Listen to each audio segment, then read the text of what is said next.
Master Village Chapter, let us stand, please, to lead us in a word of prayer. Good evening, everyone. Shall we pray? Father in heaven, we just come this evening, first of all, to tell you thank you. We thank you for everything that you've done and everything that you're going to do. Yes. Father, as we enter into this meeting, we pray, oh God, that you will touch every heart and every mind. We pray in Jesus' name that everything that transpires will be for your glory, Father God. Please, And for the betterment of this community. Bless every board member, bless our mayor, bless this community, and remember our children in a yes, special way. yes, sir. In Jesus' name, we thank you and we praise you. Amen. Amen. Thank you. Amen. The Village of Fort Heights Board of Trustees regularly scheduled board meeting will now come to order. The time is 5:11. The date is March 1st, 2023. Roll call, Madam Clerk. Mayor Griffin, Present. Trustee Tyrese Andrews, Present. Trustee Freddie Wilson, Present. Trustee James Morgan. Here. Mayor, let the record reflect that Trustees Johnny Griffin, Antoine McMichaels, and Liddell Jones are not in attendance, but you do have enough for a quorum. Thank you. May I have a motion to approve the agenda? So moved. Moved by Trustee Wilson, is there a second? Second by Trustee Andrews. All in favor, you sign of aye. All opposed, nay. So ordered. Can I have a motion to approve the board minutes, regular meeting February 15, 2023? So moved. Moved by Trustee Wilson, is there a second? Second. Second by Trustee Andrews. Roll call, Madam Clerk. Trustee Morgan? Abstain, Madam President. You abstain? Okay. Trustee Andrews? Yes. Trustee Wilson? Yes. Mayor Griffin? Yes. Motion carried. To approve the regular meeting minutes for 2/15/2023. Thank you. The mayor's report. There's a workshop that'll be held between 1 o'clock and 3 o'clock tomorrow at Cornerstone for the solar project. Then, the village is getting a solar farm right off of Stony Island and Jewel Road. It's roughly a $5 million project that should help give individuals an opportunity to lower their utility bills, mostly electric, and also it'll generate some additional revenue for the city because all that land over there for 50 years has been agriculture, which all 120 acres, you probably get $3,000. But with this project, the solar project, just for the 5 acres that they're on, the property taxes will increase roughly around $15,000–$16,000. Not a whole lot of money, but headed in the right direction when it comes to starting to generate revenue for the city.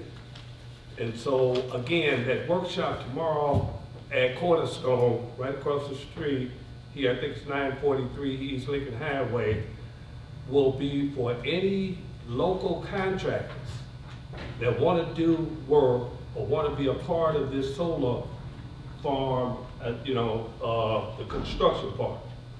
So it does require a union. So if you're a union laborer, if you're a union electrician, you are union carpenter, or you union as far as fencing or some other things, that you can find all that out tomorrow between 1 o'clock and 3 o'clock. Are there any questions as it relates to that project, the solar farm?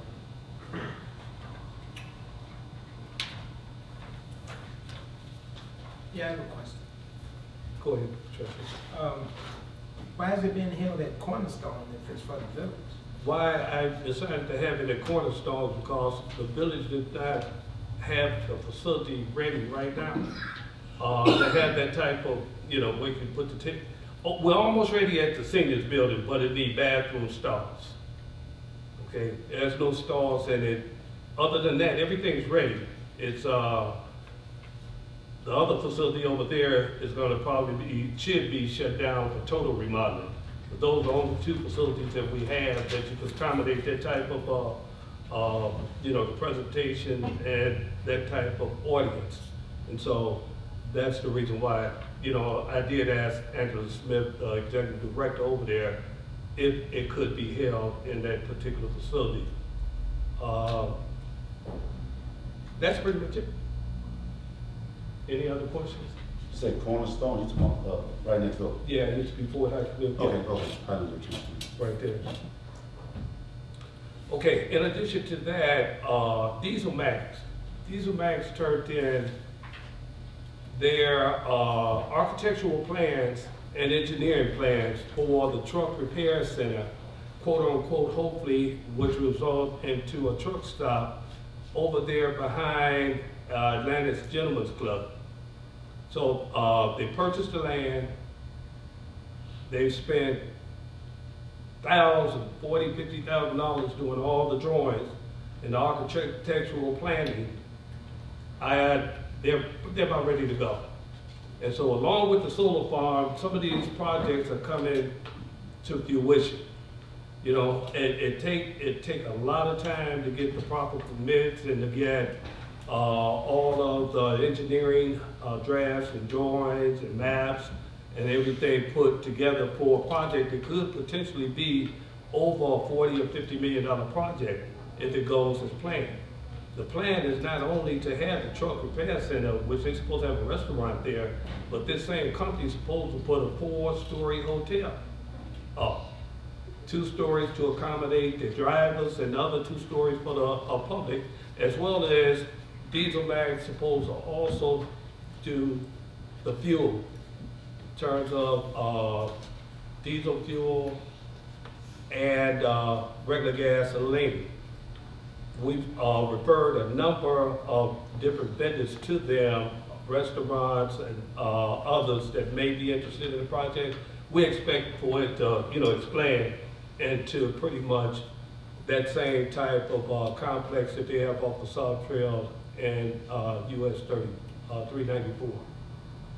So, and that's a Diesel Bank project. Any questions as it relates to it? Did you mention anything about a gas station there or not? Yes, fuel. Yeah, they have 5 different companies that want the fuel. So they'll lease that out. They'll lease it out to restaurants. They'll lease the fuel out. They have 3 or 4 different companies that for the hotel, like Holiday Inn, Hampton Inn, that does a little express hotel.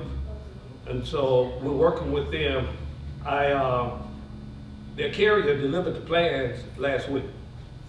Anybody that would like to see them, you know, all you have to do is just make an appointment. I'll make them available to you. But this thing here is huge. I'll just put it like that. It's huge, and I look at it as being the type of project that will have an impact on this community that will last for many years to come. So that's with Diesel Bank. Any questions as it relates to that project? Excuse me, just 1 second. I need to grab.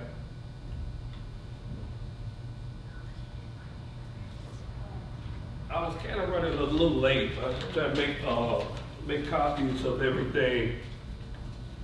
And what I'm giving you pretty much is a copy from CalCom.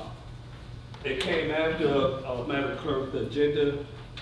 And so I know how it actually is important to kind of get in compliance with OSHA and to get in compliance with the state fire marshal. Trustee, you probably have been working with them in the past for dispatching services. Out of Calumet City? Yeah. Calumet Park Department? Yeah. Yeah. Okay, so I had an opportunity to meet with Mayor Denson and his people. This is just for your information on that other project I talked about. And this is a project that we got rewarded for engineering. I'm sorry, I had to give you a copy. Okay. You got that already? So in order to actually get in compliance with the state fire marshal, we need to have dispatching services to the fire department. They haven't had it, they've been out of compliance for years. And so what you have before you is, I get it to you already, is a quote. What they want, as far as I have Lee here from the fire department, if there's any questions as it relates to particular quote, we're on this right now. That other is just for your information. We'll talk about it a little bit, but I will ask for approval to execute that agreement before I finish my report. I've talked about the solar farm, but that's just for your information, okay? So, what I'm asking the board to do pretty much is to look at the proposal, this quote.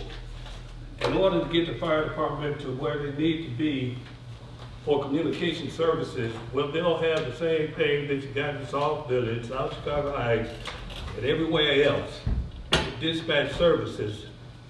I'm asking the board to approve this proposal for CalCom, Regional 911 Communication Center, an amount of $2,500 per month.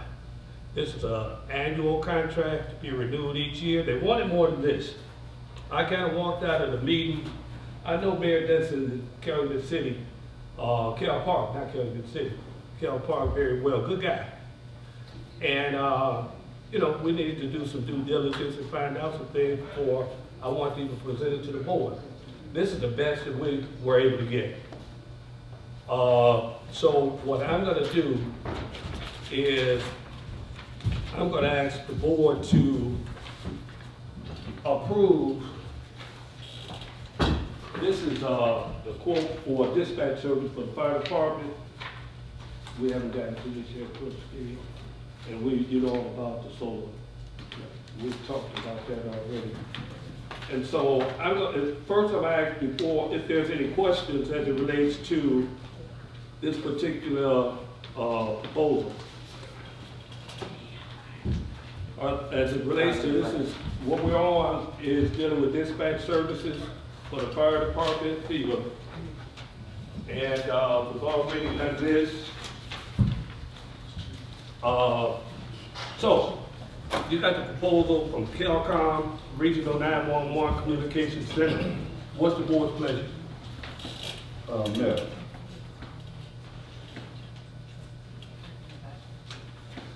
Let the record reflect that Trustee Jones and Trustee Griffin entered the meeting at 5:22. Okay, I'm sorry. oh, no, I was just waiting for you to finish. So you would be paying $2,500 a month? Yes. Okay, because I thought, Mr. Lee, if I'm not mistaken, did we have that $1,600 before a month? Unfortunately, I don't think it was in writing, and that director's not there anymore, and that was under the old administration. Okay. Obviously, cost has gone up. Originally, the quote was, if I'm not mistaken, was $3,000 a month there. Yes, So that's what that they equals supposed to be. $36,000 a year. Now it's on $30,000 a year. That I don't know about the previous quote from how many years was it? 5 years ago? No, about I want to say about 2 years ago when I talked to him. It was like $2,500 and then $1,600. I wasn't a part of that, so I don't know anything about it. And they have a new director, so I don't know if it was on paper or not. Okay. I was just wondering because I know I had talked to him before, and it was like $1,600. That's all I was asking. Yeah, I don't know about that. But like you say, that was 2 years ago when I did talk to him. Okay. All right. Mayor, can you fill me in? So who is this money going to? It was on CalCom. They're a 911 center. They handle South Village. They got 7 to 8 communities. It's like 4 or 5 of those 911 dispatch centers in the area. And they have by far been the cheapest. They charge, right now, they charge South Village $6,000 a month.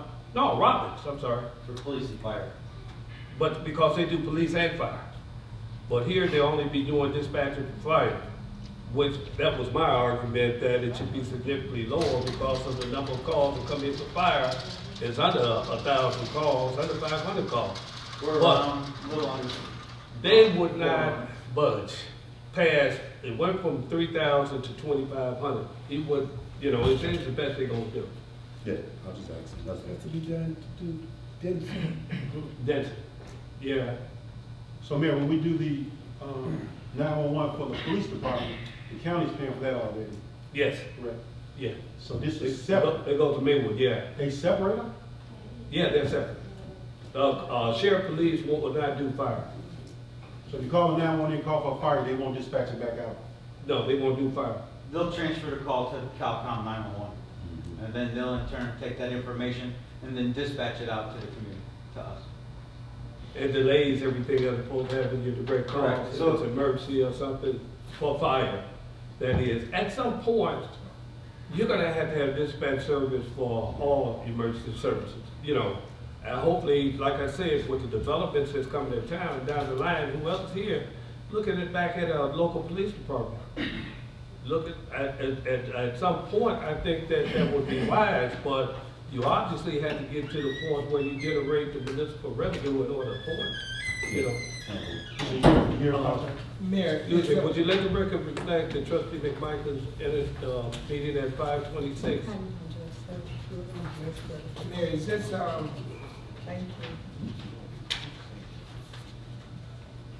a yearly contract? Yes, that's annual. Would you pass it, trustee? And so they're not trying to lock us in for no 4 or 5 years, They're probably gonna go up, trustee, looking at, costs that some of the others, were charging, like Buds and some of the others were charging, is way above this.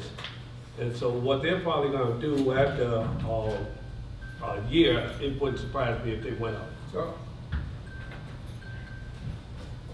I'm just wondering, would we be able to have some type of lock, you know, to lock you in at a certain price for, how do they even charge you to say how many citizens or how many people in your No, community? it has or not- it has has nothing- nothing to do with, Uh-uh. so if you got 500 people, you still get charged the same amount of money? They're gonna give you whatever price they determine for that 911 center, they make those determinations because it's a privately through, CARICOM is affiliated with Calumet Park, but if I'm not mistaken, they're like a separate entity that does emergency services.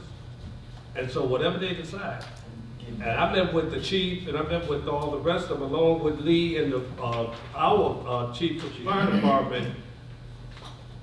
And I honestly, I offered them $2,000 without, they didn't accept, they would not accept. And so we walked out because we couldn't come to agreement for that 3,000, and so we're just hearing back with the lowest offer that they will go is $2,500. So how long have we been out of compliance with this? Probably, Since the police department was disbanded, 15 years? with the, what was the last, I think it was in 2015, is when the last dispatcher was here, and inside the PD. since the last time they had dispatch services. Yeah. So we haven't paid them since then? We haven't had a contract? We haven't had services. No 911 services. Cook County calls us on a telephone to the firehouse. And if we're out on the run, we can't get notified. Or if we got to call, say a mayday or somebody gets injured, we have nobody to contact. So in 15 years now, that's important that we do this right now? No, I have been 15 years, since Since 2015. 2015. Oh, okay, Yeah, well, 16. Yeah, 8 years. correct, half that. So we've been flying by the seat of our pants for that long. And thankfully, by the grace of God, there's no major incident that somebody got hurt.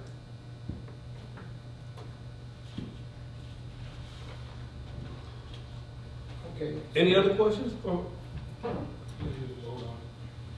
Can I have a motion to approve? So move. Moved by trustee Wilson, is there a second? Second, Second by trustee McMichaels, roll call, Madam Clerk. Trustee Griffin, Yes. trustee Jones, Just come back to me, please. trustee Andrews, Yes. trustee Morgan, Yes. trustee McMichael, yes. trustee Jones, Yes. trustee Wilson. Yes. The motion Yes. has carried to approve the dispatching, quote services for CalCom. Okay, the last thing under the mayor's report that I have, you have this WCS Industrial Inc. Quote. I'm not really asking for the board to do anything, but I want you to look at it. I know Trustee Jones, in the past, that we've had discussion on what it is you would like to see, and several of the other board members, as it relates to renaming the village back to its origin. And what I think you have to look at is that this quote that you have is for the ground and elevated water tanks Where's that at? WS. up on Park, the water Saying tank. what's, You didn't get it? I'm sorry. Anybody else? I need one. You have, do you have? give me one. I don't know. I'll get you one. Okay, he goes, okay, we're not gonna, I'm not asking for you to approve, but what I want you to do is see how expensive it is just to power wash a water tank. It's, in order to do both, it's $18,000. That's not repairing any of the surface rust, and that's not painting. But the reason I really want you to look at this, trustee, is because if you are considering going back to East Chicago Heights, Please do. then you need to understand that you probably would want a quote that's gonna also do the lettering and the, you know what I'm saying? At the same time, as opposed to just power washing. Does that make sense? You know, I've talked to the attorney. Here's where we're at with the request to consider and do a cost analysis of what it would take to change the name back to East Chicago Heights, and whether or not it has to be done through referendum, or whether it just takes the majority of the corporate council. I don't know, so I've asked the attorney to look into that. But before you decide to paint the water tower or even power wash it, I think that you should look into that.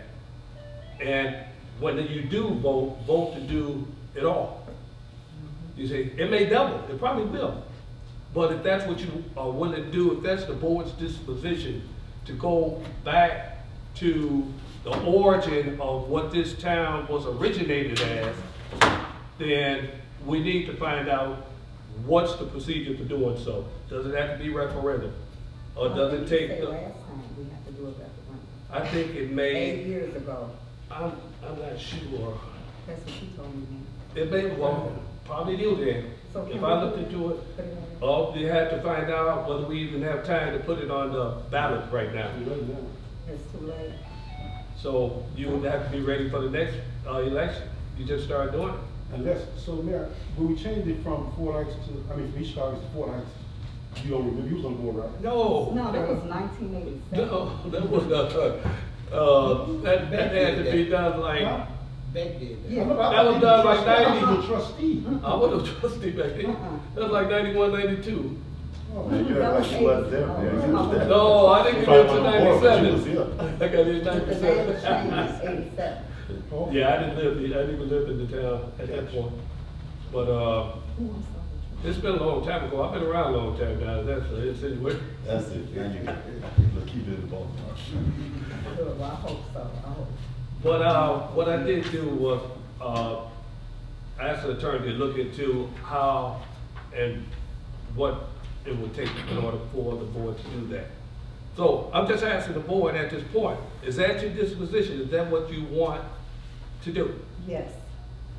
Okay, so, can I have a motion for the attorney to find out what it is that it would take in order to revise, the name of the town, go back, and to also look at what it would cost in order to make that type of revision? So move, man. Moved by trustee Griffin, is that second? Second. Second by trustee McMichael, roll call, Madam Clerk. Trustee Wilson, Yes. trustee Andrews, See, trustee Jones, yes. trustee Morgan, Yes. trustee McMichael. Yes. Trustee Griffin. Yes. And the motion is carried to have the village attorney to look into revising the name of our village with cost. Thank you, that completes my report. Are there any questions? No. Thank you. Legal, attorney? Thank you, Mr. Mayor. We will possibly have for you at the next board meeting, the procedures for changing the name back to its original. And, we also looked on the issue of the transfer declaration. Whereas whether or not Ford Heights not being, home rule, what is the procedure going to be in order to be able to incorporate a transfer declaration on the sale and purchase of real estate? So we hope to have that for you. And the third thing that we're dealing with now is we got a letter from Liberty Mutual Insurance Company claiming that we were responsible for some losses to the school district because of the water loss. This is the Ford Heights School District 169. So I've spoke with the attorney, and we're supposed to meet tomorrow to discuss the issue. I don't see how Ford Heights can be responsible. And even if it's a Ford Heights project, the work was done by Calumet Plumbing. So we will make sure that any type of action that is filed, if they don't bring Calumet Plumbing in, then we would interplead them into the project. But I don't think we have any exposure. That's my own opinion. Any questions concerning the loss of water? Or the transfer declaration? No. And you all understand what a transfer declaration is? No. No. Okay. Basically what it is, in most municipalities that have a transfer declaration, they require two things before you can sell or purchase a home. You gotta have a water certification showing that all the water bills have been paid in full. And in some municipalities, like in Chicago, that's a prerequisite. You cannot record a deed in Chicago without having a water certification. Then you have the transfer stamps. Based on the purchase price of a piece of property, there is a stamp that you would have to buy. For the state of Illinois, it's 1% of the purchase price. For the county of Cook, is 1.5%. But like for the city of Chicago, it's like 7.5%. So let's say, for instance, you buying a $100,000 home in Chicago, you're gonna pay close to $700 some in order to get a transfer stamp. No, it's more than that, $7,000 to get a transfer stamp. And that's divided among the seller and the buyer. The state and the county is the seller's responsibility. But you've probably seen a deed that have a stamp affixed to it. That's what a transfer declaration is.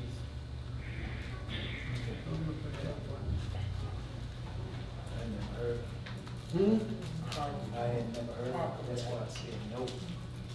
Okay. It's a, what it does is one way of generating funds for the village housing department. But probably the most important thing to do, there's no way people can leave the village of Fort Heights owing any money for water service. Because the deed cannot be recorded unless you have a certification saying that all the water bills are paid in full. So I've seen situations where people have to pay like 18, 19,000 when they were selling their home in order to get that certification.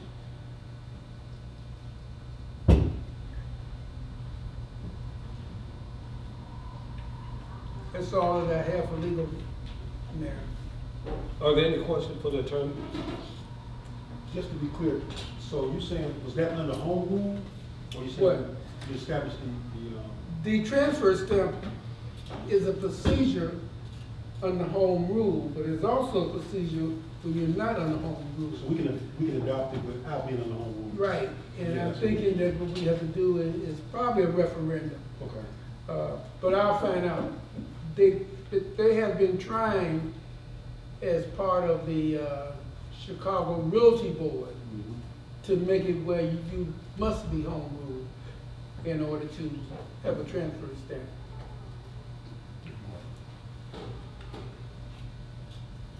Are there any questions for the council? Thank you, attorney.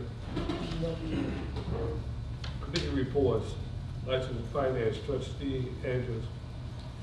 So list in front of you guys, I know y'all gonna have questions. I'm not gonna go through all of the specific ones. So if you have any questions, feel free to ask now.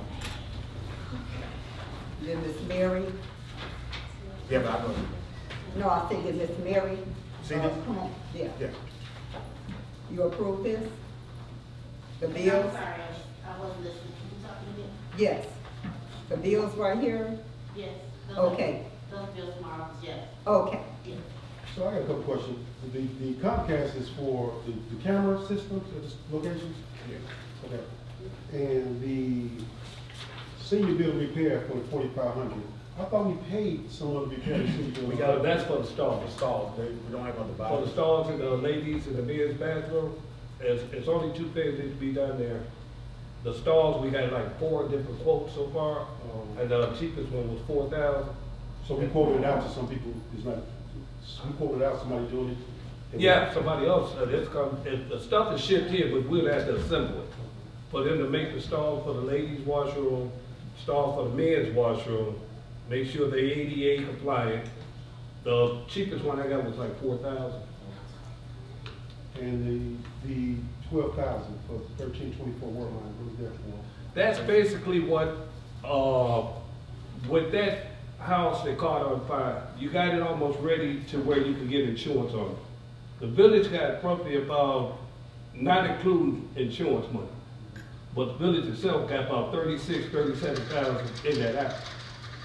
You gotta kind of protect your money. You gotta get some insurance. The only way you can get some insurance is finish the exterior, not the interior. Where the garage was burnt up and the side on the outside, it's like a couple windows that need to be done, and that's pretty much it. But it's just merely so the village could get insurance on its property. Gotcha. Yeah. So that's all the questions on the Trustee Bowman, any questions? Still reading, man. And adding by the numbers up there, man. $300,000 This is when funds become available. We don't have the money. You got a judgment in here for Tower trustee. We don't have $100,000 to pay there, but it has to be approved to pay out whenever. Funds come. Cause it's gonna come, just like they put a freeze on our assets before. I have the judge working with Tower's attorney, trying to get, the only way we could build right now for that rec building is if we get the drawings. As-built drawing had to accompany the building. We could build for about $300,000, attorney, right now, but we cannot build because we don't have the drawings. It has to go along with the building. And so we had a conference call with Tower's attorney, and only way T-Air is gonna release the drawings, Tower didn't pay them. Right. So it was my contention that only way we could enter into it is if it's deducted from the judgment that we owe Tower. And so, attorney, you had that conversation with them. What was the attorney saying? The attorney, he's recommending to Tower that they pay the 20-some thousand, so that the drawings can be released. But I'm thinking if we can get his certification that if the village pays it, Tower will reduce that amount from the judgment. And I think it would make sense to go ahead. Right. So then we could bill for the 300 or 250 that we could now bill for that building since the roof is on. You know, we can't build until we get those drawings. Okay, come on, man. So what's the Calumet City dispatching fire for 30,000? What's that? Oh, we did that. That was from. That was at Kelcom. That's the yearly, gotcha. It should be Calumet Park. That, it should be this, Not Calumet single. Kelcom. Kelcom. Yeah, it says Cal City. Oh, yeah, it should be Kelcom. Okay, You say Calcom? Yeah. This is, trustee. I got it. Oh, okay. And are they the same thing as First Communication? That's this court. I think they're different 911. Huh? I think they're different I don't 911. know. I'm just Go ahead. asking different questions. You said they're different? I think so, right, Lee? What's that? First Communication. Don't know anything about First Communication. I didn't see anything about that. That's can I speak? Yes. Yes. That's our phone system, the one that's under contract. First Communication, that's the phone system. Yeah. Okay. Oh, I never heard of First. Yeah. Yeah.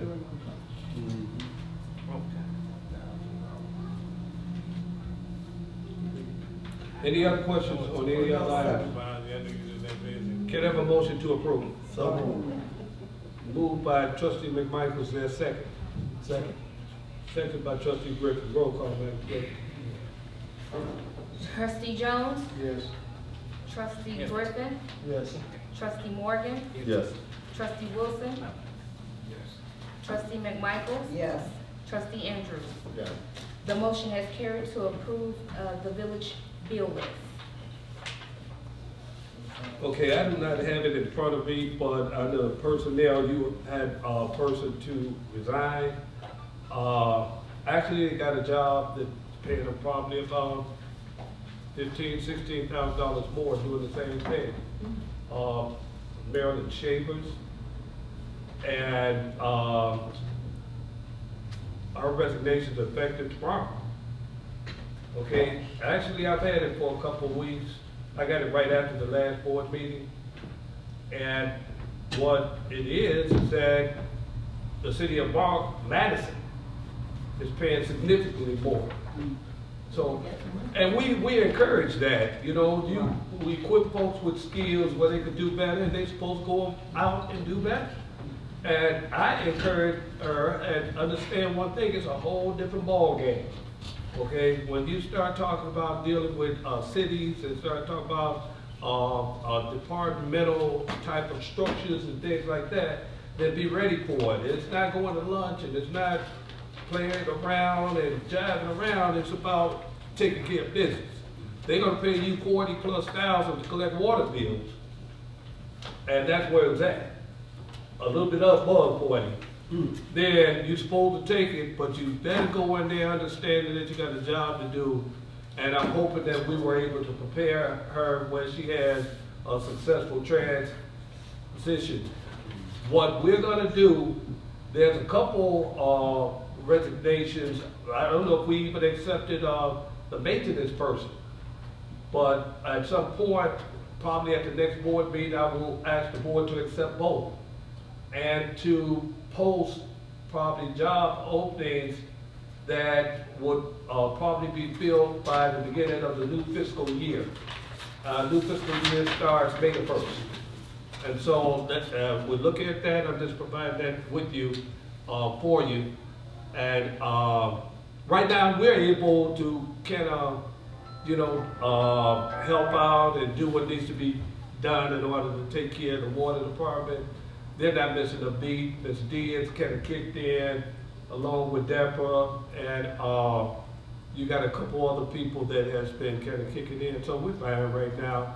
It's just a matter of understanding that if you want to get that water program to where it needs to be, you're going to have a person that really design and understand that everybody's supposed to pay a water bill.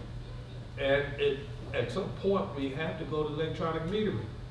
There's a lot of issues with the water, but you just can't solve all this stuff at once. So I just provided that under personnel for the board's information. Are there any questions as it relates to, Yeah, I have a question. yes, What type of, do a person need a degree to be able to apply for that water department that's gonna come up? no. I think that it'll help, we'll put a job description out, and it'll stipulate what the responsibilities are, and then it'll ask that a person could be bonded. As long as they could be bonded, they can collect money. And, or the committee together, they select the person and recommend it to the board. So it doesn't, you don't have to have a college degree to collect water money. Just need to be able to count a little bit. So, you'd be surprised how many you can't count. But we'll leave that one alone. Okay, anything else, trustee Andrew? No. That's it, thank you. Police and fire, trustee Morgan? No report. Okay, thank you. Streets and alleys, trustee Griffin? No report, man. Community development and housing rehab, trustee Wilson? Yes, the weather's starting to get a little better, so I'm intending to get back going with the housing program. And also, some people that have got the houses that haven't done anything to them, those houses gonna come back to the village because we had a signed contract that you would do X, Y, and Z, and it's not being done, so that's what's gonna happen. The property gonna come back to the village. You cannot take a property from the village and sell it because it's not yours.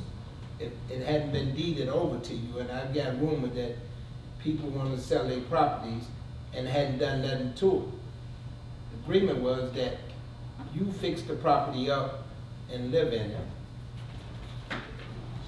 And some people have done that, and some people have not. So we're gonna get a little more strict on the next set of houses that's being issued out.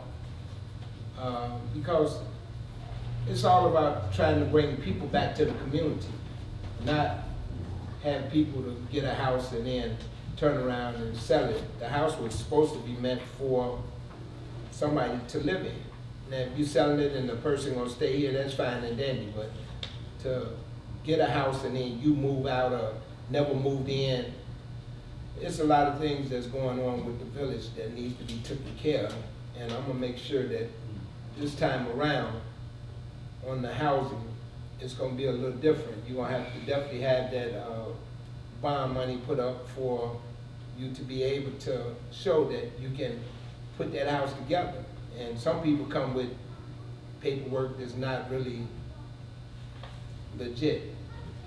So now, every piece of document that come across my desk, it's gonna be checked with the bank, with notification, and if you don't have those funds available, you're not gonna be able to qualify to get that property.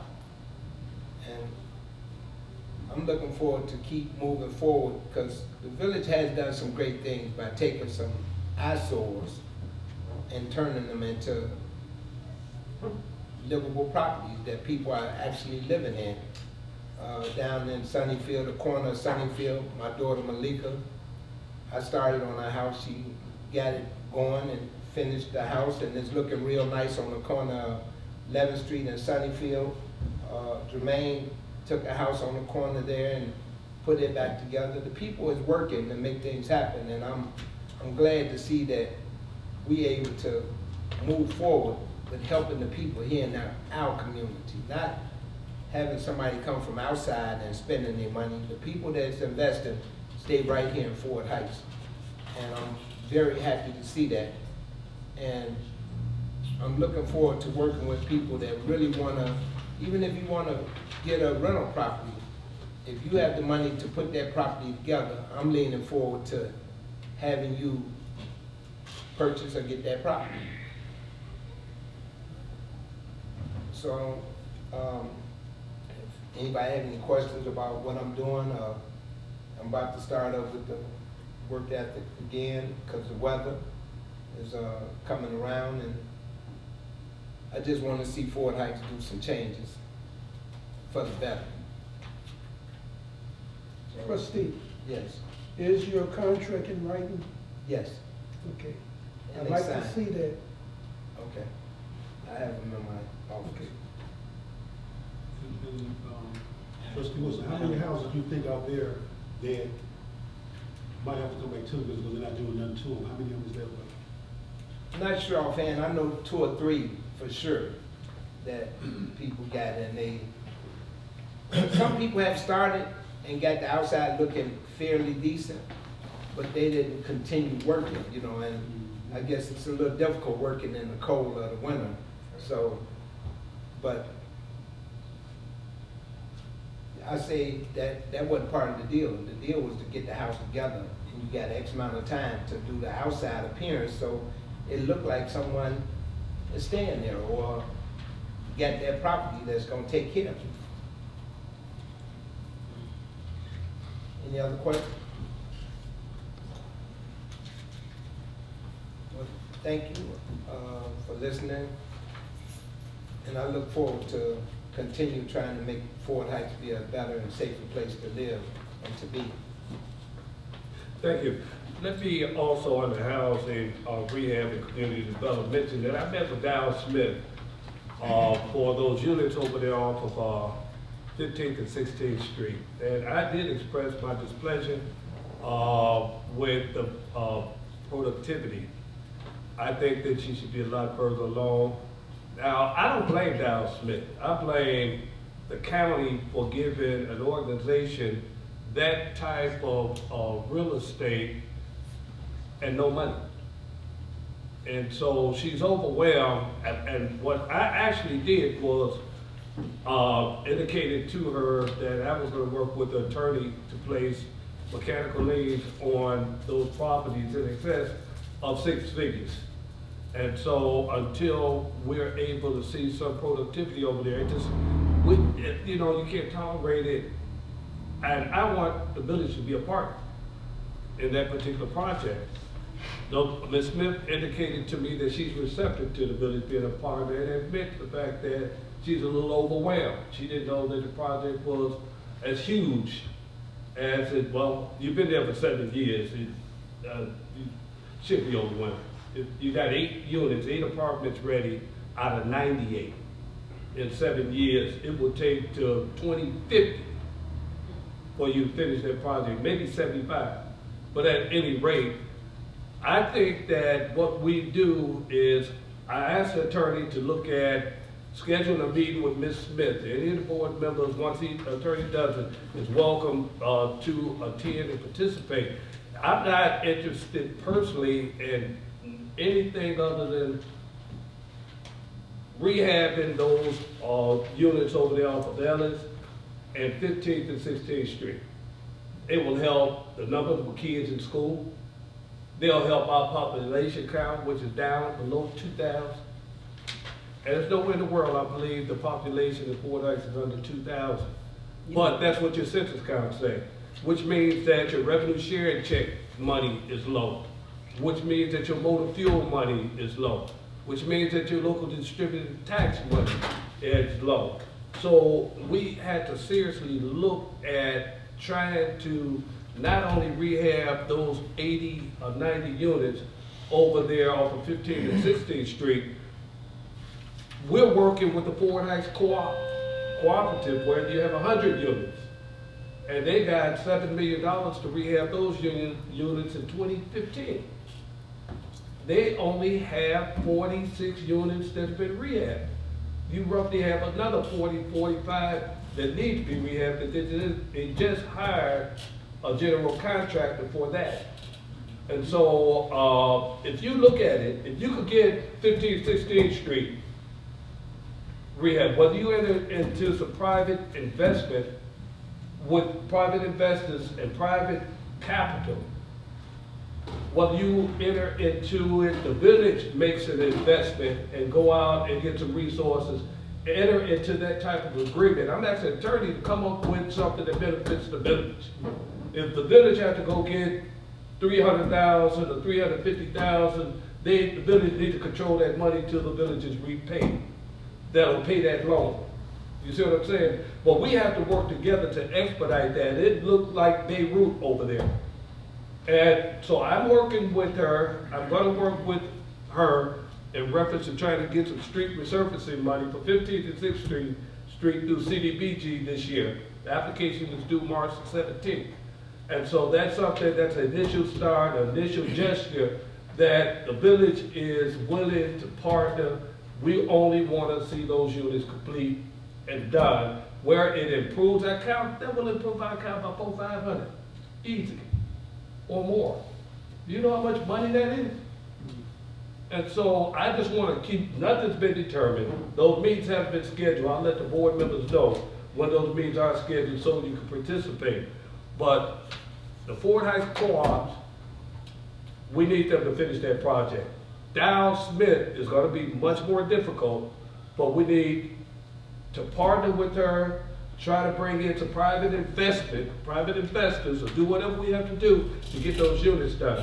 That helps stabilize your local population, and it helps to generate more municipal revenue. And so that pretty much completes what I have under housing, Mr. Wilson, Trustee Wilson. But all of this is correlated. It's way bigger than the 5 or 10 houses that we're doing. We're looking at trying to do 200 units. We're working with the container homes, which you didn't mention. Can you give us a brief report on where that's at? Sorry about that. I have a gentleman on the table that has done everything he's supposed to do right across on, is that Drexel? No, it's Lexington. 13th and Lexington. The gentleman's gonna start probably within the next month or earlier developing new homes. They're called container homes. They look real nice. I have a whole bunch of blueprints and things I wanted to show that I'll be able to show at the next board meeting, that they are finna start building. And he wanna break ground. Everything has been taken care of. We sold the lots to him for dirt cheap, and he purchased quite a few of them. And we under the assumption that he gonna continue to build, not just put 2 or 3 up and then run off and get a bunch of property from the village. So we protecting our property by saying you got to do X amount of houses, and then you're able to buy more property. We're not gonna give you 50 lots and you only put 3 houses up. Now you got 50 lots to sell and you only built 3 houses in the village of Fort Heights. So it's been a struggle, but it's coming real soon.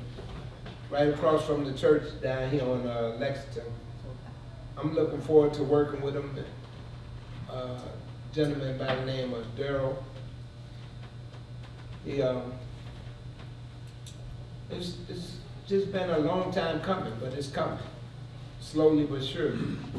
And it's gonna be a great look to see new construction going on. Hadn't nothing been built in Fort Heights in quite some time, so to have some investors that's willing to come out here and invest their money in our town, that's what I'm looking forward to. Thank you. Any questions for Trustee Wilson? And that project is called Lincoln Village. Okay, it's right off Lincoln Highway, and the goal is to start to redevelop what we consider non-productive land. You know, the village maintains the land. It costs the village to maintain the land. Now, you put homes on it, not only does it help the village, but it helps the school system. And so it's a win-win situation, and it's land now that we don't have to cut or pick garbage up off of. So it's a win-win. I'm real pleased with how that's moving along. I've asked the attorney to do the title searches on the first 10 lots. And then we're ready, after that clears, to convey that land over to the developer. And so there's a number, I could go on and on. I won't not even talk to you about 10% of the stuff that's going on. You know, and we'll be here probably for a long time, I'll put it like that. So we're not gonna do that. Thank you, Trustee. Economic Development, Trustee Jones? Mayor, just a couple of things, like one, is the meeting open for the public tomorrow? Yes. Okay, at 1 o'clock? 1 to 3. 1 to 3 over at, Cornerstone, right there, where the solar project that we have coming in. Yes. That meeting is from 1 to 3, it's open to the public. They're gonna explain everything about what's going on, how it's going on with this new solar project that we approved and everything, it's already been approved, everything. They're gonna be here, I'm just excited that something, you know, that I was a part of, getting done. So that's the one thing on the new project. And then, with new projects, I understand that we did, the mayor put an ad hoc committee together for the, what is it called? The incinerator? Crematory system? Yeah. The crematory, but I think the ad hoc committee haven't had time to convey on the things that we need to do with that. But exactly like I said, everybody's gonna be busy. We're gonna have time to convey on the crematory system. Not saying that no one did it. If they have, that's a report from the ad hoc committee that somebody needs to touch on and tell us what's going on with that, man. Yeah. But, so that's what we at right now. That's it. That's all. Okay, and I also ask that you work along with the village attorney, because if you're talking about a crematory, you want to not only from your perspective, but from a legal perspective, in reference to IEPA, are there any environmental issues? Are there any local or municipal issues? What type of revenue does that type of facility generate? What about being built in certain proximity? You know, is there stipulations that, so I have, remind me, attorney, where they gave me a copy of the state statute. I haven't had time to read it, like you say, Trustee Jones, and I'm not gonna have time, so I'm gonna give everything to the attorney. You know, so I asked that same ad hoc committee, which is Trustee McMichaels, Trustee Jones, and Trustee Wilson, to assemble and to actually have a discussion on, if there's something you want to do, then the next thing you have to do after that discussion is you have to find a land, some location, because it has to be rezoned. You can't just say, I'm gonna rezone it for a crematory, but you don't give a location. It has a specified, identified location. We're gonna, those are rezone parcel number, this, that, and other lot number, and this for this particular purpose. So there's some legal stuff that the attorney know about, and there's some other things which I don't even know about that you guys probably find out. And then come back after you do your due diligence and make whatever recommendation you make. Excuse me, Mayor. Yes. I did check on some things with that.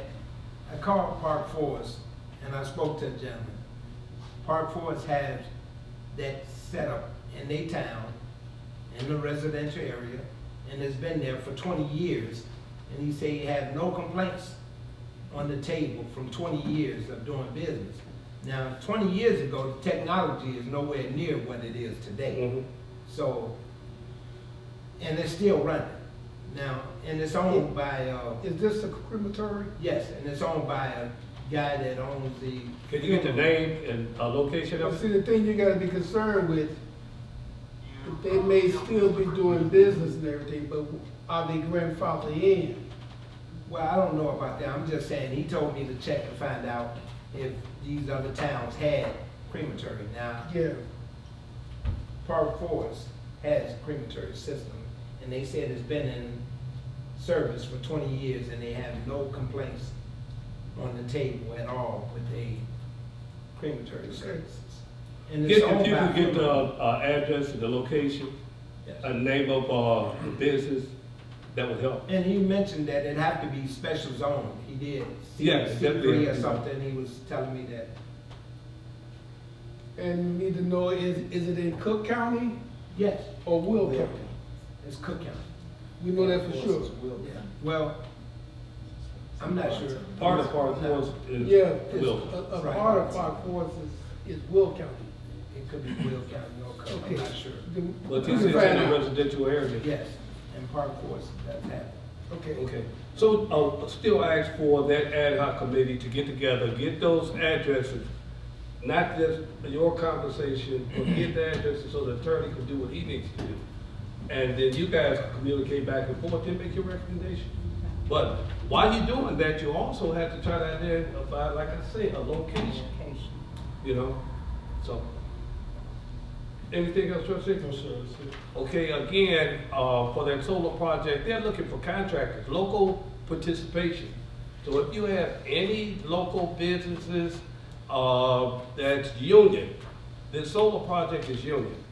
Not only is it gonna help local folks with lowering their electric bills, but it's gonna also generate some additional, municipal revenue by a little bit more property taxes. Not a lot, because solar farm is not a home or a structure. It's, in a different category. Municipal facilities, trustee McMichaels. No report, ma'am. Okay. Item A, consideration with possible action to approve. You have in your package, resolution number 2023-03-01-01. This is a resolution of the Village of Fort Heights in support of tax increment financing. I can tell you right now that there's a lot of efforts to change the TIF legislation in Springfield. And all this is so that we can send a letter in support of TIF. And as you know, TIFs are incentives that help, especially blighted communities with redevelopment and development projects. And so without a TIF, a whole lot of these businesses, not only in Fort Heights, but in all of these communities would be closed. You know, just like you see Walmart and Homewood closing, Barnes and TIF, folks say it's unbelievable. But if you're not in a TIF, it's easy. I don't care where you're located at. That means that the developer is unable to recoup some of their investment. So we support TIF in Fort Heights. So I'm gonna ask that the board approve, sending the letter of support for TIF districts within the state of Illinois. So can I have a motion to approve? So moved, Mayor. Moved by trustee Wilson, second by McMichael. trustee McMichaels. Roll call, Madam Clerk. Trustee Griffin, Yes. trustee Wilson, Yes. trustee Andrews, Yes. trustee McMichaels, Yes. trustee Jones. Yes. The motion is carried to approve resolution number 2023-03-01-01. Okay, thank you.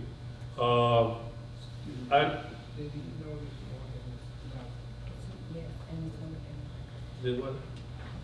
You shouldn't mention. Oh, yeah, let the record reflect, trustee Morgan stepped out for a few minutes.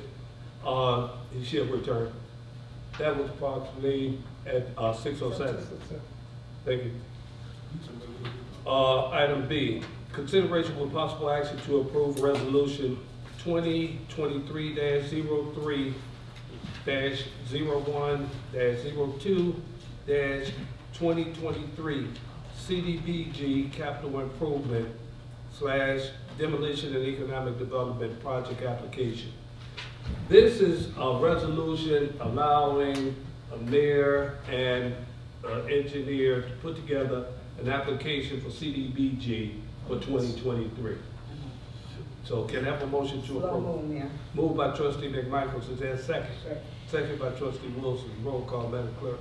Trustee Jones, Yes. trustee McMichaels, Yes. trustee Andrews, trustee Wilson, trustee Griffin. Yes. The motion is carried to approve resolution 2023-03-01-02. Thank you. Old business. Yep. So Mayor, this old business, and I know it takes y'all have to excuse me because we don't get a chance to meet as a board and talk about things because it's a day-to-day process that the mayor busy. And so when we come here and have stuff on the agenda, I have to talk about. We talked about old business, about the Ridge store and the young people out there selling marijuana and drugs in front of the Ridge store. And it's been about almost 2 years and we haven't done anything. We have done something about it, but we expect the county to do something about it. Maybe you can put an ad hoc committee together to try to work on ways of we really stopping that from going on in front of the Red Store or something, because we have to come up with some kind of resolution. We talk about houses going down there next, we talk about businesses across the street, we talk about other businesses out here but we have to stop them from just being okay with selling drugs at the Red Store. They changed the name to the Red Store. It wasn't even the Red Store. They changed the name to the Red Store because of the convenience of other communities coming there and they know where to get their drugs from. We worldwide. They know us everywhere for drugs. So I'm saying it's something we could do, put together to stop them from doing that because we focus on a lot of other stuff. But we need to clean up our community also. Trustee, I thought that the county had cleaned that up for a minute and they just walked away from it and let them start it back. Now, that I don't get. Listen, and I'm gonna say this, a lot of people ain't gonna say this. We really wasting our time with the county. We need to start our own police department with 4 members if we want to. I agree. Do a lot better.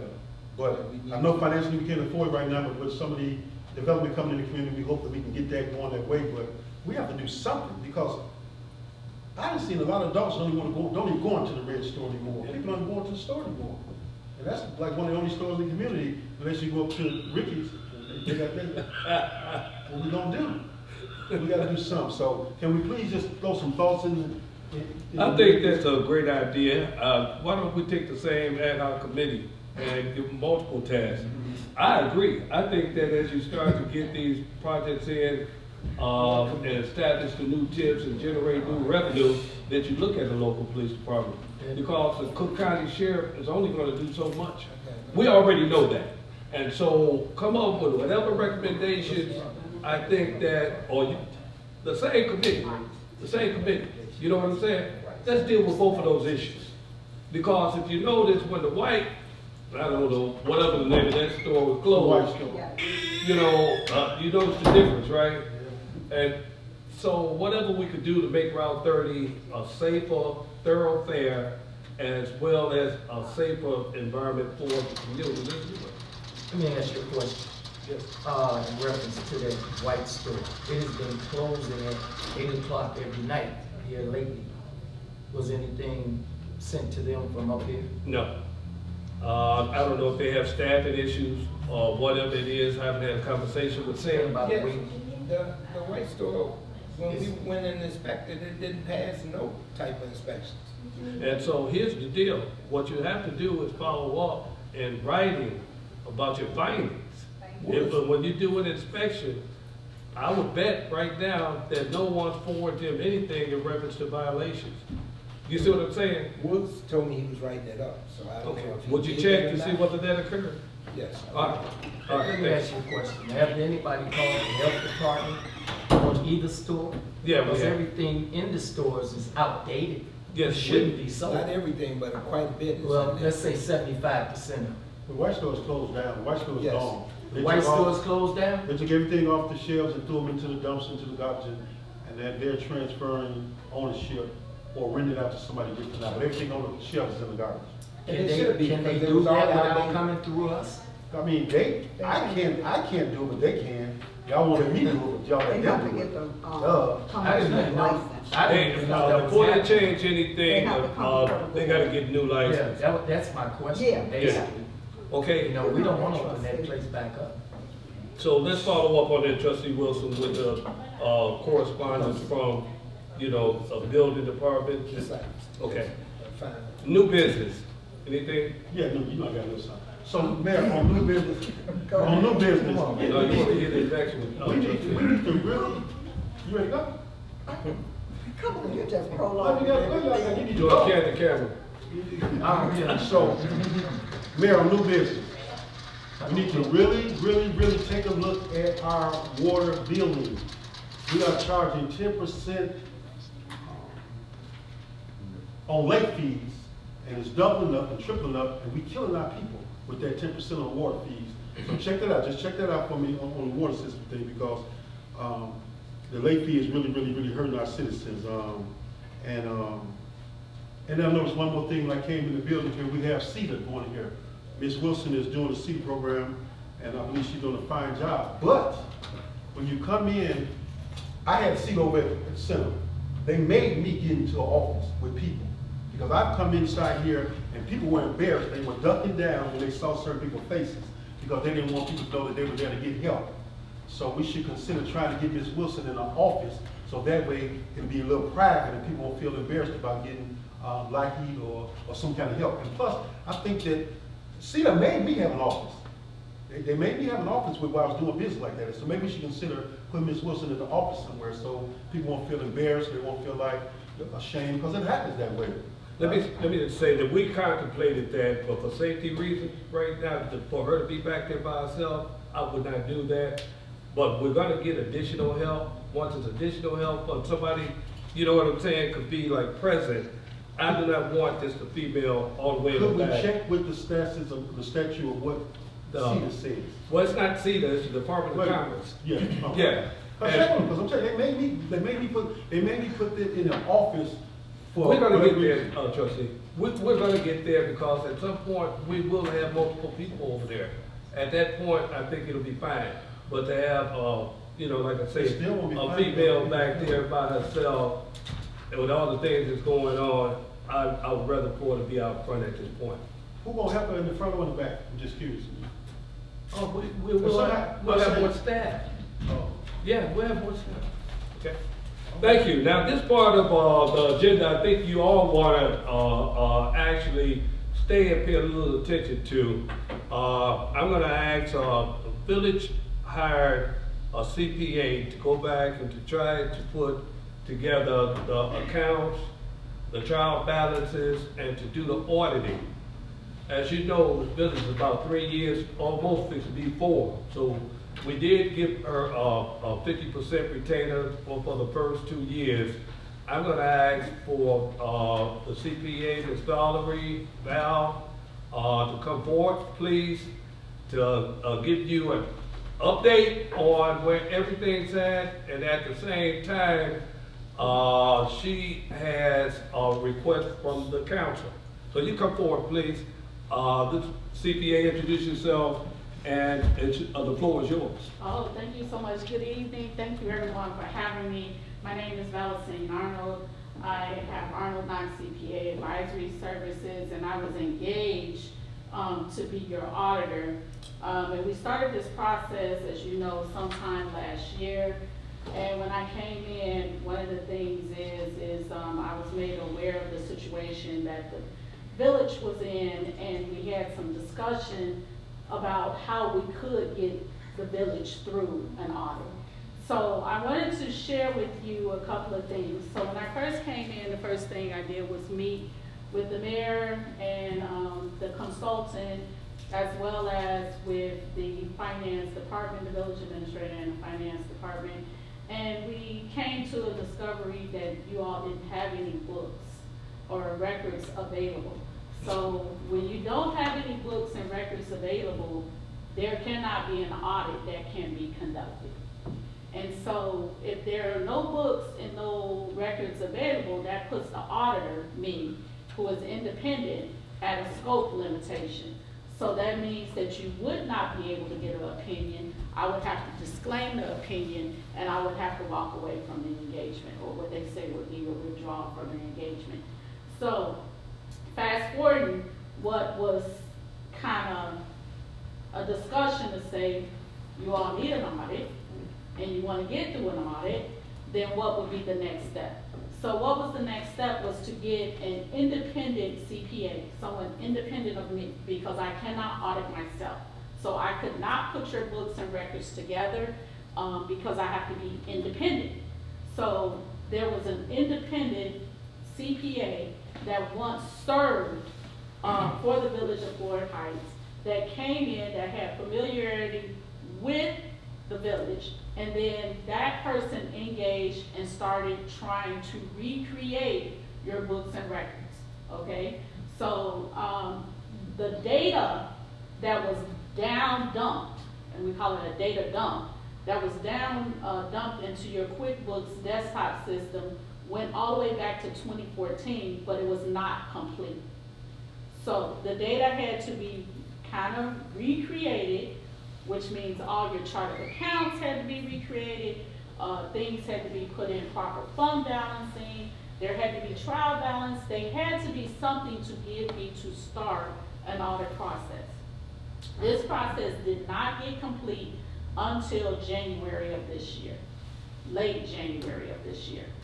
So once that came in, we did start commencing up our audit efforts almost maybe like mid-February, if I can look at my notes. But we started commencing the audit efforts, and we are actually engaging in the audit now. Now, here's where we are. We have 1 year that information was brought forth to be able to try to audit. The strategy is to try to get you through, my efforts to try to get you through 2 years. But there may be a possibility that independent individual may have to come back out and still bring your records current so that you have auditable books and records. There was a statement was like, well, we weren't here, we weren't a part of that. I get it, but here's the reality of it. As I shared with the mayor, as I shared with the village administrator, is that you sign off on a governance letter. The governance letter and management representation letter comes from the current administration. And it says, we believe that these books and records are fair and reasonable. That's the governance, all the trustees sign off on it, the mayor signs off on it, the village administrator signs off, the clerk has skin in the game, the attorney has skin in the game, everybody up here has skin in the game, okay? So I say this because it wasn't as simple as just to walk in here and what we call put my name on it and slap an opinion on the letter and say, hey, these books are not good. I have to audit to even say, this is not good. There has to be a system put in place. And so I wanted to give an update of where we are, okay? Also, I wanted to let you know that I did have an opportunity to speak with your previous auditor. Did try to get some information from him due to the situation that happened with Ford Heights. He has no information to give. So anytime there's an exchange between the previous auditor and a new auditor, we do what is called a succession switch, which means that, hey, do you have something that you can start me off with? You know, where did you get this balance from that I can feel comfortable that this balance makes sense? Can you give me anything? Nothing. He has nothing to give you. So this particular audit, this first year and possibly even the second year, it's gonna take time. Also, the thing is because of the situation and the way that they changed the auditing profession for CPAs, we audit on a thing called risk-based, R-I-S-K. Risk means that depending on how the organization is, the history, things that may be occurring, if information is available, it makes a decision of whether you're a high-risk audit or a low-risk audit. I'm gathering you all know. You fall on the higher end. If you're a high-risk audit, that means that there has to be more detailed testing, there has to be more information, we have to do more work to make sure that you get the right opinion. And I've been asked a couple of times, well, we weren't here, just give a bad opinion. You still have to earn a bad opinion. You have to earn it. That's what I told the mayor you have to earn it. You still have to earn a bad opinion. I just don't come in and smack my name on a piece of paper because I am held accountable to doing certain things and I have to make sure that I do all the things. So I wanted to come and just kind of give you a high level understanding of what you're experiencing, what you're going on, what's taking so long. I took only a $10 retainer, which was only 1/3 of the 2 years fee, so not 50%, just 1/3. So it's only 1/3 of, really it's half of 1 year. And I did not charge or bill anything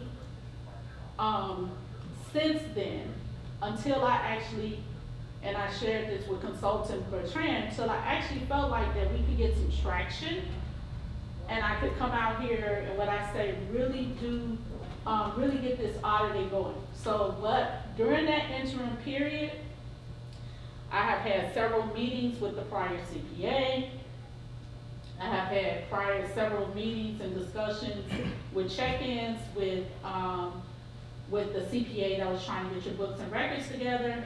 I've also had several conversations with consultant Joe Bertrand. I've also had, and this is all along the process, to say, also I've had a couple of meetings to come out here and do check-ins to say, hey, it's still not ready. Here's some things that, you know, you all still need to get together. We've looked at it, this is still not ready.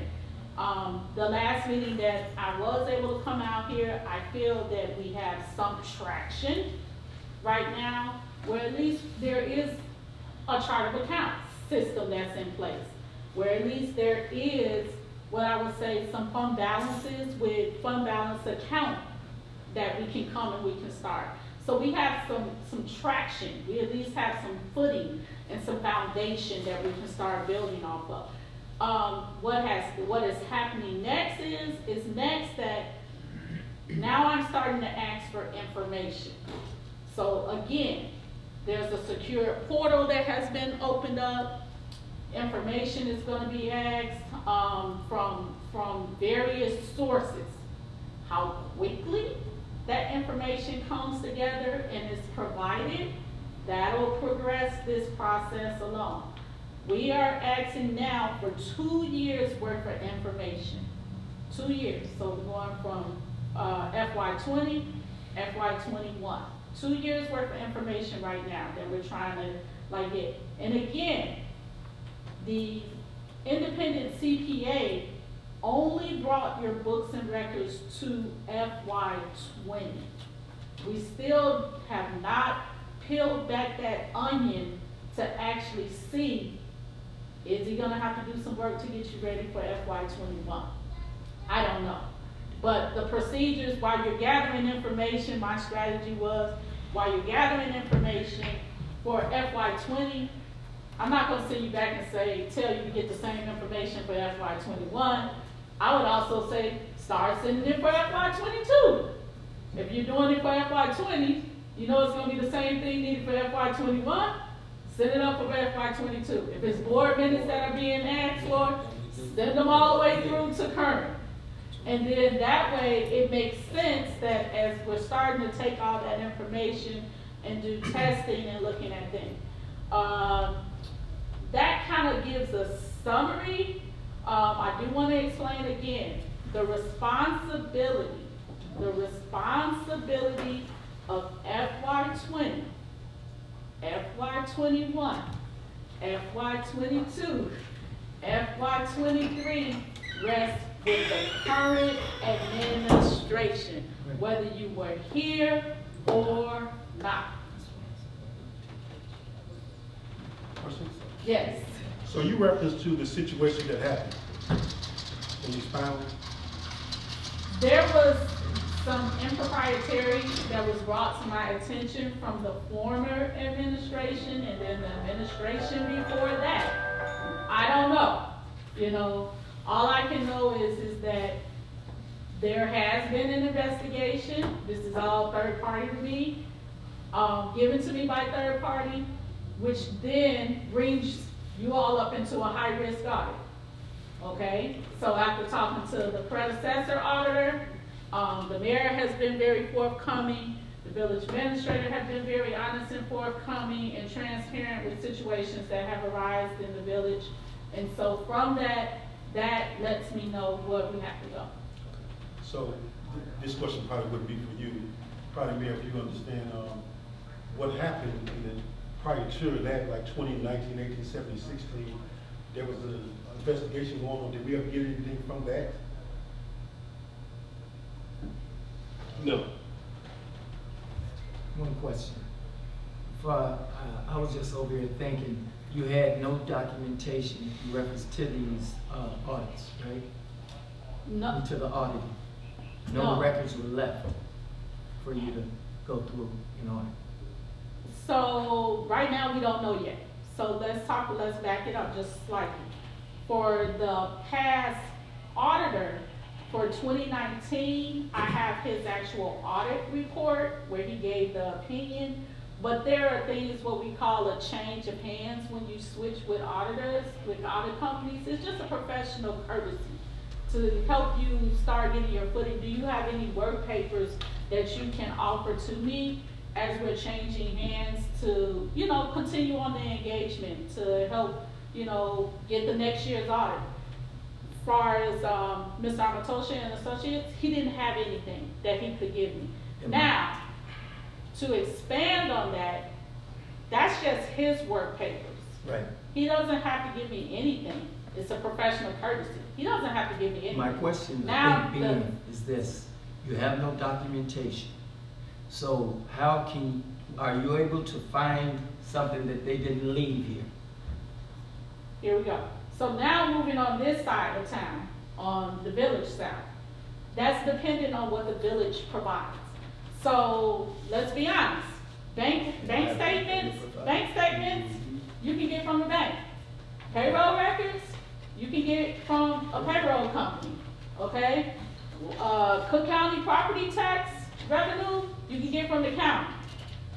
Just throwing out some things out there. Board minutes, there should be some, you know, available. Employee files should have some. I'm speaking basically of miscellaneous expenditures. So what you're asking for is when we do what is called testing of details, I don't know. So we won't know about testing of details, which you're actually referring to.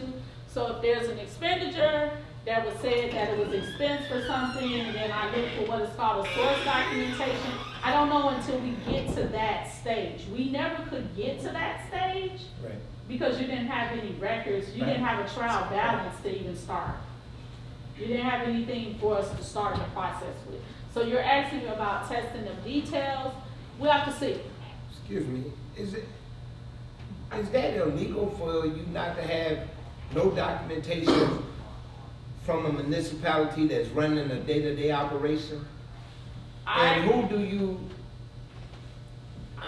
it just don't make sense to me that, so I can take all the papers and documents and just get rid of everything and nothing happens to me? Forgive me, I'm not a lawyer, I'm a CPA. Okay. I can't speak to the legalities of it, that's what you have an attorney for, that's not my responsibility. I have to absolve myself from that type of thing because I can't speak on that. So I can't speak about, my job is to audit. So when I come and I start looking for information, it's either yay or nay, and based on that, I make an opinion, I give the opinion over, and from that, then you as the board make a decision what you want to do with the information up under the guidance of your attorney. So all the talking you've been doing, is going back to you had nothing to work with? I don't know that yet. Well, you just said that you had no documentation. No, what I said was you didn't have any books. Well, No, documentation is separate. Let me explain if I may touch this paper. Okay. This is the source documentation. Mm-hmm. Just say the meaning is the books and records. I can enter into the room and see that you have a meeting room. These are the books and records. But then what happened in the meeting, I'm looking for information. That becomes the source documentation. That's what I'm gonna audit. But before I could even audit, I had to come into a place that had chairs, that had everything for me to begin to start the process. So what he did, what a CPA, independent CPA did, was take the information that possibly came off your bank statements, that came there, and he pulled it together and placed it in some buckets with the assistance of the finance team to say, does this make sense, does it not make sense? If it doesn't make sense, throw it in this pot and we'll see where it goes. So we still don't know, a year and a half later, nothing about what's going on. Help educate me to say nothing about what are you looking for? I'm looking for results to know, was money spent? Was money moved that shouldn't have been? And who's held accountable for it? do they try to put it on the administrator that's here now? Since that money is missing, and it was missing before we got here, but we accountable for it since we are the party that's in charge now? So one of the things, as I explained to the mayor, you are responsible for what is called a management representation letter to say that your financial statements are presented to the public and are fair and reasonable. Meaning that, hypothetically, say that there was a negative bank account. Then when you present the financial statement, you present that bank account as negative.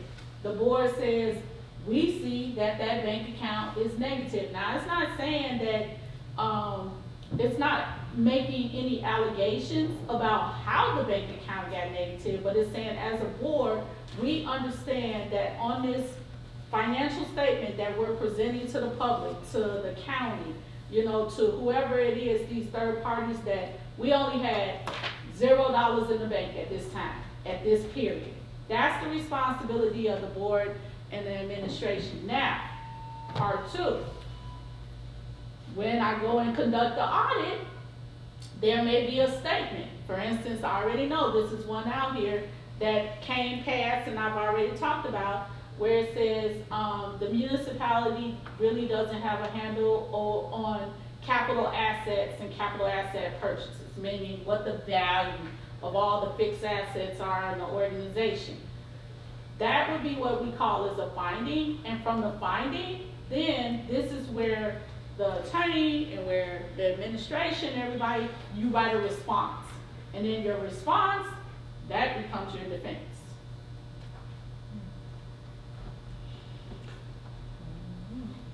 Okay, so I'm back, kind of piggybacking off the trustee Wilson. Now that we brought this independent contractor in, CPA, that went in and recreated the trial balance or some account information, our initial agreement with you were to do 2 audits, correct? Correct. And what years? Well, you had 20 and 21. 20 and 21. And what was the amount? $20K per year. 20 per year. How much have you received? 10. And so you have not completed the first year nor started on the second, No. because you haven't had access to the data necessary That is to correct. do so. Correct. And so when will this board, what projection do you have that this board could receive that first year, which is 20, or is it 2019?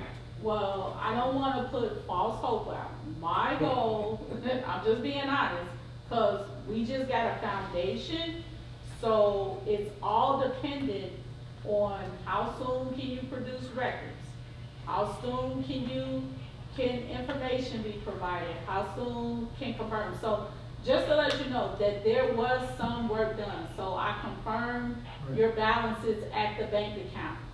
Those were 1,000 apiece. You know, so there's been expenditures that have been expensed. I don't want to think that I just sat on $10,000, because I'm very sensitive to municipalities and the monies that they put forth. So, but also I engaged with your former accountant, also engaged with, meaning speaking and communication. Also have had several conversations with Mary and Dee about where's the progress is. So I'm working, but I only can work when you give me information. So maybe I could ask Mary, in terms of getting the proper information, do you have an idea of from working with the CPA, is it likely or unlikely that we'll be able to provide the information she needs to get this audit done? We're going to be 4 years behind, and that doesn't make any sense. We have to probably do whatever we can do to get the information that we can get so that we can close out some of these years. I agree. Okay, because you're gonna have problems with the state. And when the state sends somebody in here, you got a major problem at your expense. So I want to see some progress in terms of completing these old, whatever the findings are, that's what the findings are. But how does it look? Is it likely, unlikely that we could provide the data that she needs in order to complete these 2 years? Or do you anticipate having to hire Carl, who is an independent CPA that went back and pulled all these accounts and this information together so you could get to pretty much where you're at? Do you anticipate we're gonna have to do that again? Well, Mayor, first of all, let me say this. When I came on board in 2020, we have some trustees that are sitting here now, and they can attest to them. I explained the situation to them, that at that time, we were 2 years behind. I explained to them the importance of getting audits done, and also the importance of not having the state to come in. I'm sure the ones that were sitting there, they can attest to that, Trustee Jones, Trustee McMichaels, all of them can attest to that. So the possibility, it's not a problem of getting documentation. That's not the issue. The issue was that when that administration left, they actually took QuickBooks.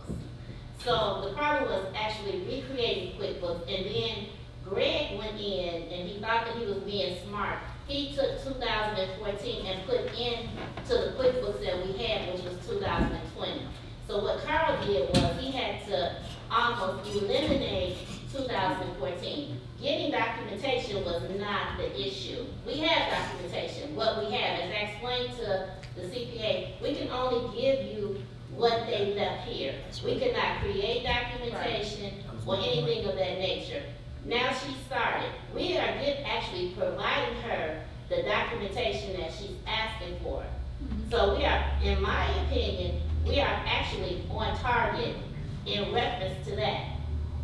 Okay. As she provides information of what she needs, we have provided everything to this day, to my knowledge, except for the minutes. That's it. So as she gives me what she's requiring to do this audit, we are actually providing documentation. And as I explained to her when she started, again, we can only give you what we have. Right. We'll have the minutes. I've been working with the village clerk to get minutes from 19 to current. Right. So that's going to happen. But my just whole thing is Friday. not continuing to kick this can down the road. Right. We have to come to some type of conclusion, some consensus on these financial reports. So, well, let's. Your purpose, Madam CPA, is to kind of delineate the process and to express things that you had to encounter, go through in order to get this audit done, or at least get on the road to getting it done.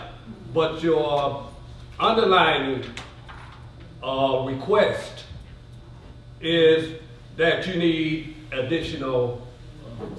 I just don't want to, I'm very careful as an auditor. This is, like I said, our first year engagement. I don't know what the availability, as you all are all admitting, of what is available, but what I do have to do is I have to conduct the audit with due care, I have to do it with due diligence, and I have to do it right. So I understand there's a post haste, but post haste is dependent on the cooperation, which was put inside of the engagement letter. And just, I want to be quite honest, I know that this process is a little lengthy, but as I shared with you, Mayor Griffin, it's the right process because you didn't have anything to start with. And the last thing that any municipality wants is for independent CPA to disclaim an opinion, and then now you have to stay in. You've invited the state in.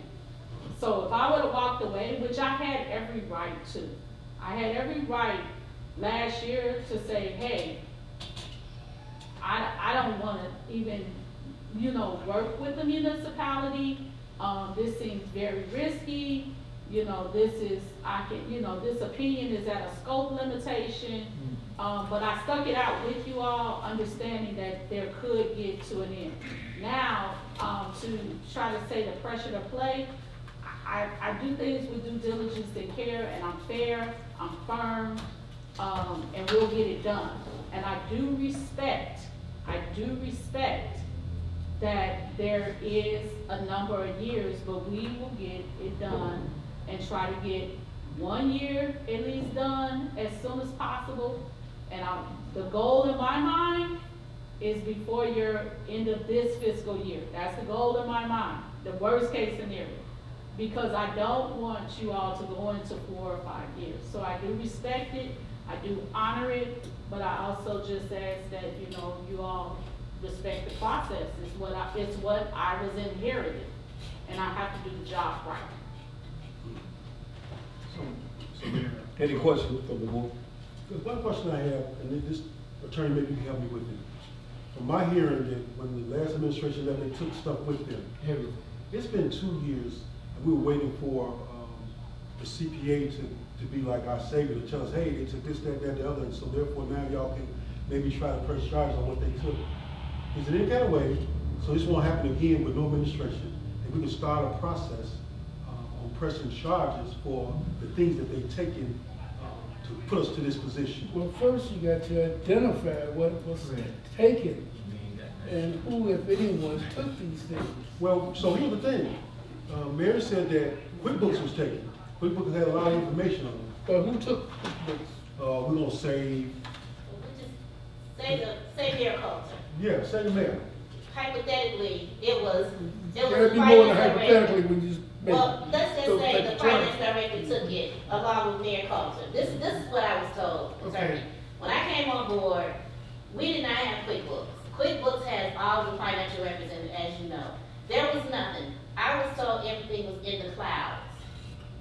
Everything was in the cloud. And the person responsible for that for Mrs. Jones, right? That came from Mayor Coulter. And her, what is, Leslie Jones. Leslie. I never talked to Leslie. When I came on board, Leslie wasn't here. When you brought me on, Leslie wasn't here.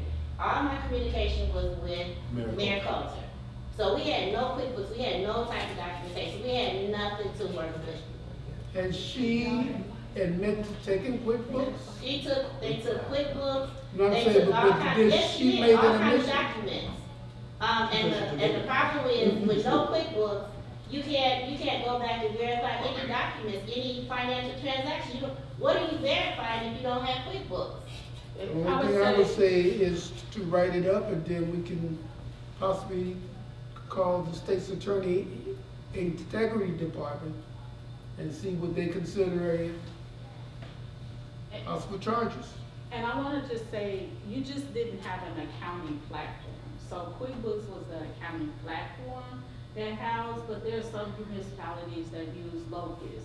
There's some municipalities that use other accounting platforms. I just want to make sure when it's framed, you didn't have anywhere where your records were kept, accounting platform. QuickBooks was the accounting platform. But it should be some backup But you should somewhere. have, right, you should have, and I'm gonna tell you right now, I'm very straightforward. I call findings like they are. There was not a BSD in place. That's a business disaster plan in place. Because there should have been some redundancy backup. Backup, yeah. That the municipality should never have been put in this place. So there's not a business disaster that was put in place. So that put the municipality right now, the village, at this situation. And so that did force to have someone else come in and try, and trust me, you had to do a lot of work to try to recreate a year's worth of data that we're talking about 2020, and right now we're in 2023. You're talking about going back almost 3 years. Now let me ask you your recommendation. Do you want to open up an investigation prior to completing some of these audits? I would not suggest anything, in my opinion, until I can actually audit. I have not conducted an audit, and I don't do anything. When my name goes out there, I've done the job. So I haven't conducted an audit to actually say to go out there and do anything on anybody. No, I agree the same. I'm just saying, I would hate to start a investigation in the midst of your audit until your audit has been completed. Yes, I mean, that, the audit needs to be completed, and it can be done. Yes, excuse me, do we have a backup system now in place? Yes, we do. They had a backup system in place, trustee. They And I just took- forgot trustee Watson is here. They crashed the system. If you crash the system which has your backup system in place, what do you do? Greg But wouldn't that be the IT man that have to do that? Cause Ms. That, Coulter don't have a that was clue on how their to IT man. crash. Jay Keys was not here. Trustee Watson's right here. They had their own IT man. When they took QuickBooks and all that, they crashed their system. Greg Key's gonna do y'all the same way, you gonna see. Yeah. You gonna get a chance. So- But I think at this point, what we should be concentrating on is to get that first year audit. Right, and that's what we're doing. And that's what we're working through. Yeah. But what I'm asking Is that for, gonna be how many years because you say by the to fiscal year? what the mayor's, you know, being sensitive and understanding what, if you're planning again, if you're getting minutes for the first year, get all the minutes all the way up. and just do it. That way, it's not where I have to come back and say, hey, now we need the minutes for FY '22, FY '23, you know, get all the minutes. So if we're talking about FY '20, that's May 1st, 2020, so all the way to current. We do have the clerk pulling those minutes, but I am gonna alarm you that all of the minutes are not present. They're not gonna be present for 19 and 20 and part of 21, there's a lot of minutes missing. So, but this is the point, you memorialize that. Yeah. I have to ask for the request, and then you give me what you can. Okay, what you got? We'll get that right away. And so, again, in order for you to continue your due diligence, It starts with the minutes. and, we'll get that's out of the way. But Just kidding. we did talk about your request. Financial, Oh, yeah, right? Yeah, yeah, because it's, getting late. who's getting late? Oh, I'm getting It's late. getting late. Oh, I'm like, who late? It's Okay. 6:57. Okay, yes, what I did share, there will be, because there has been extra effort, and there's gonna be extra effort in the engagement letter that you signed off, that there will be an additional fee, for the 2 years. I did speak to the mayor. I see it being probably a couple of thousand per year because of all the extra efforts that have to go into getting you all ready. And I think that's very fair considering that everything that has to be done on the back end, meaning that I still may have to speak to your other auditor, I still may have to do what is called confirmations. I listened to your meeting, I attended today. So one of the things that I heard was, hey, the water bills are not being paid. Well, does that require me to do confirmations? You know, so there are things as I'm listening, and there are things that are what we call required procedures to just kind of see. And I get it. Let me, I heard not this- to interrupt, but, the fact of the matter is, I think the board gets it. Mary has been very articulate, and so, CPA, and what she started with, they had to pretty much recreate in order to get where she's at. And so what she's asking for is an additional 2,000 for the first year, an additional 2,000 for the second year, in order for her to continue to finish off this process. Can I have a recommendation from the board, please? Can I ask one question for you? Yes. Is that gonna go up from 2,000? Cause she only got 1 year, so now if it No, come it's back. for each year. For each 2 year. for 1 year, 2 for the second year. That's So moved. 2021. Okay, moved by trustee Wilson, is there a second? Second. Second by trustee McMichael, roll call, Madam Clerk. Trustee Griffin. Yes. Trustee Wilson. Yes. Trustee Andrews. Trustee McMichael. Yes. Trustee Morgan. Yes. Trustee Jones. Yes. The motion has carried to approve $2,000 for the first year and $2,000 for the second year for our internal auditor.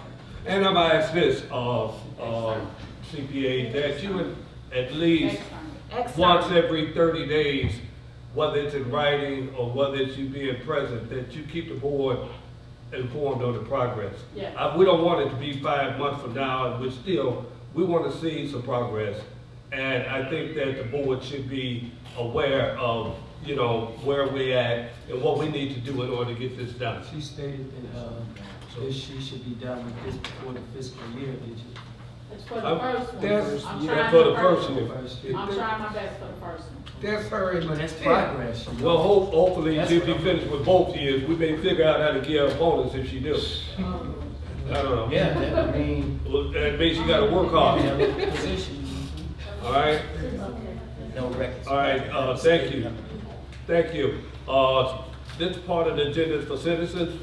If you have any comments or compliments or statements, please stand, give your name. Citizen.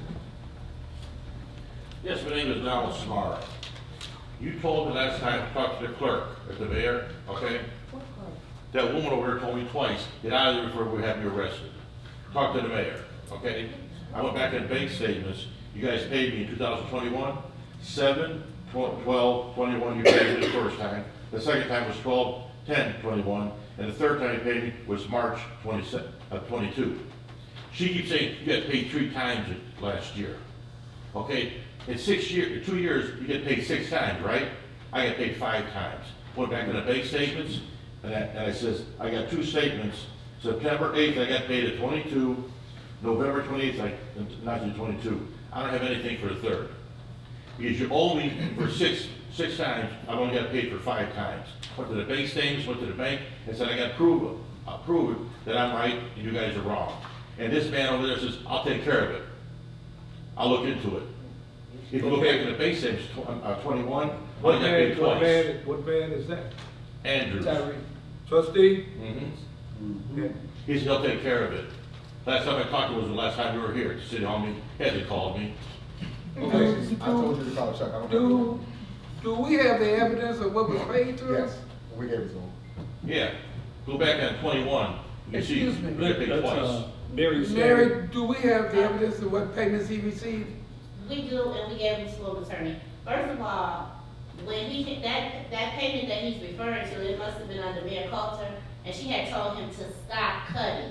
He's been in here several times, he's very belligerent, he's called us idiots, and yes, I did tell him he was not allowed back into the village. When he first came in, he said that we did not pay him. I had Dita pull the check stubs, and along with Trustee Andrews, we showed him the letter. And I'm not that woman, okay? So he's very belligerent. I don't know what the real problem is, but the mayor has even told him to stop cutting. Can you get the list showing what he was paid? And Yes. I will get with Andrews and Yes. him, and we'll work it out. And But can if you he stop was him told, coming into the village being if you was belligerent? told to stop cutting, why would you continue to The cut? mayor told me to cut. Mayor Coulter, Because that before time, he told did a him real to bad stop. job. Oh. And he Did said, you because tell him there was to rest cut? tall, I they don't didn't do the know. sewers right. Yeah. They went down to the dirt in those sewers, 3 feet by 12 feet, 6 spots. They messed it up. Get the list from me, Okay. Excuse me, what did you say the village owe you? What? What are you saying the village owe you? You owe me for $600 one cut. For 2021, when Mayor Coulter was here. Well, we take Miss Coulter bills on like got they a- ours But anyway. the Just problem had the was, CPA Trustee, she with had no told him clue. to stop. Okay, so the attorney told you, Don, okay, that, he's gonna get the information and Trustee Andrews will be in touch with you, we'll sit down and go over it. okay. That's what he told me last time I was here. I'm telling you, Tell him again, Don. Tell him again. I'm That's what he telling told you, me. I told you, Give him your phone number y'all. now. Give Trustee Andrews. That's what he told You me. have my phone number? no, I'll give you one of my cards. Okay. Give your phone number to Trustee Andrews now. Just give him your number now. He had it. No, I don't. No, he said he didn't have it. Just tell him we'll call you later. He's gonna call you on the That's business a hours. process. He was trying to call you. Andrews, Hey, Andrews. Well, Don, get his number and call him, Don. as soon as you have the Number information, 595. let me know. All right, thank you, We're gonna get that money, Don. You'll get it, Don, can you get it after the, go ahead, please. Yeah, no, you know. We'll, entertain trustee, They said, yeah, he was trying to get arrested. That's right, that's what I'm saying. Okay, trustee. Yeah, finish the meeting, y'all.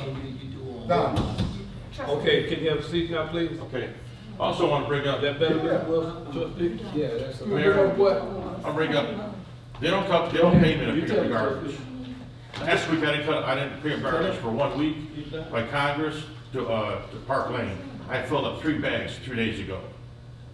That was just in 2 days. Okay, the attorney told you. And they don't pay me, but I do a lot of work here, you know? You live here, right? Yeah. Which is the reason why you do a lot of work. They said the creek looks so beautiful, because I do it. Well, that's That does- important. You know, past ambassador. That makes you feel Okay, good, Don, doesn't it? you need to have a seat. Okay, thank you. Okay. So, when can I call somebody? And rules will be in touch with you. Okay, let's cover that. You got one. Thank you. thank you. Make sure you wake up. Former trustee Watts. Mayor, first I want to say, I don't agree or disagree with the fact that the village board wants to change the name back from Ford Heights to East Chicago Heights.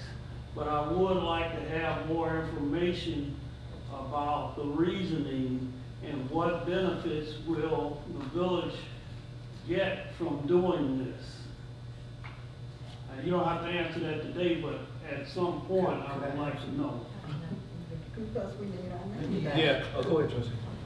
Ms., former trustee Watson, I spoke with Mr. Beck before he died, and I asked Mr. Beck, I said, why in the world would you change Exactly. our name from the town that I've known all my life to Ford Heights?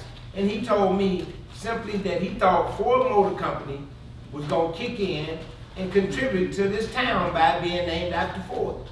Ford haven't done anything for East Chicago Heights in the last 20 years, or however long it's been changed.